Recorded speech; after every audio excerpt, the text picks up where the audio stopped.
Newspaper એની અંદર print મીડિયામાં આવે છે, એ જે મેગઝીનો હોય છે, મેગઝીનો પણ આવે છે. આ બધે જે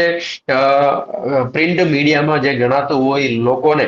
2688 કરોડ રૂપિયા, એટલે 2688 કરોડ રૂપિયા ચૂકવી દીધા છે છેલ્લા 10 થી 11 વર્ષની અંદર. તો આ આંકડો તમે જુઓ એટલે બંને આંકડો થઈને 4894 કરોડ રૂપિયા, 4894 કરોડ રૂપિયા ફક્ત પબ્લિસિટી માટે મીડિયાને ચૂકી દીધેલું છે, એવું આ આરટીઆઈ ની અંદર સાબિત કરે છે કેન્દ્ર સરકાર પોતે. એટલે સામાન્ય નાગરિકો આખા દેશભરમાંથી 140 કરોડ લોકોને જે ટેક્સના મળી, જે જીએસટી ની આવક હોય, અથવા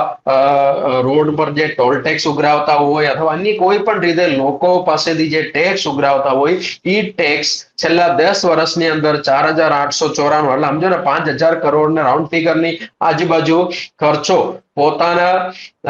ફેસ ચમકાવવા માટે, અથવા પોતાના જે કરેલા કામો